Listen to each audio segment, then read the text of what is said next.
Right. Hello, ladies and gentlemen. This is Firegirl here, in case you weren't wondering.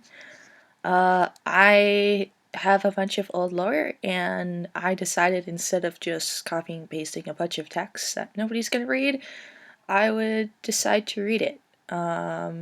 Apologies if I'm a little bit too loud. I don't fully know how loud I'm gonna be, so this is kind of my first time doing this. Um, if you're searching for professionalism, probably not gonna get it here. So this is my first time using this, so it's just an audio recording, so I can't really do much. I shall try to read it the best of my ability. If I get too loud, just let me know, and I'll lean away from the mic, and I'll try to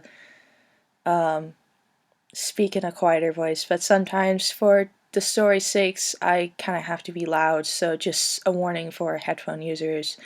It might get a little bit loud suddenly. So yeah. So today I'll be reading The Great Tree of High Reach. This is a lore written by Darth Brando.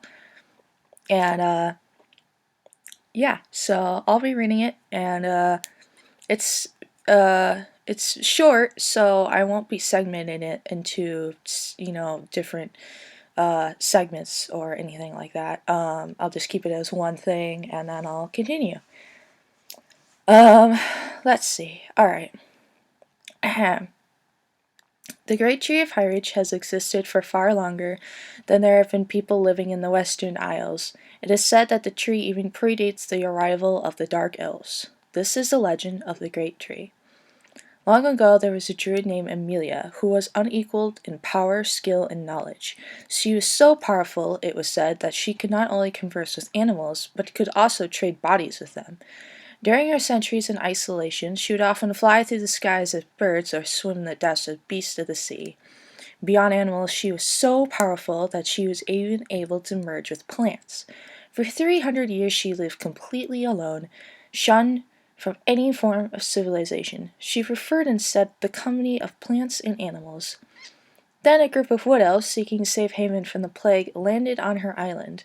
Among them was a ranger, a man who had spent his whole life living among nature. As was natural, Amelia and the ranger slowly fell in love over the next century. During the second century, their love was so strong it had no equal. The two left the island with the colony and moved to a smaller island to the south. Then came the Dark Elves. They attacked the colony in an attempt to wipe it out. Their attempt failed, and the Dark Elves were destroyed. The colony begged the ranger to return them and aid them. He agreed and set about to return to his home. Before he left, Amelia swore a blood oath to wait for him until he returned. She swore to remain on the island and watch the east for his return. The ranger did not return. He was killed defending the colony, which was utterly destroyed by the Dark Elves. Still, Amelia waited. Day after day, week after week, she waited, she watched, she listened. One day, accepting that the ranger would never return but keeping a promise, Amelia placed her soul into a small sapling upon the beach where she had last seen her love. And there she waited. With her skill, magic, and knowledge, she poured mana into the tree over centuries, making it larger and stronger to serve as a beacon to her lost lover should he ever return. And that was The Legend of the Great Tree by Darth Brando. If you enjoyed this, give me a thumbs up or a like, and I'll continue with Ranger of the North.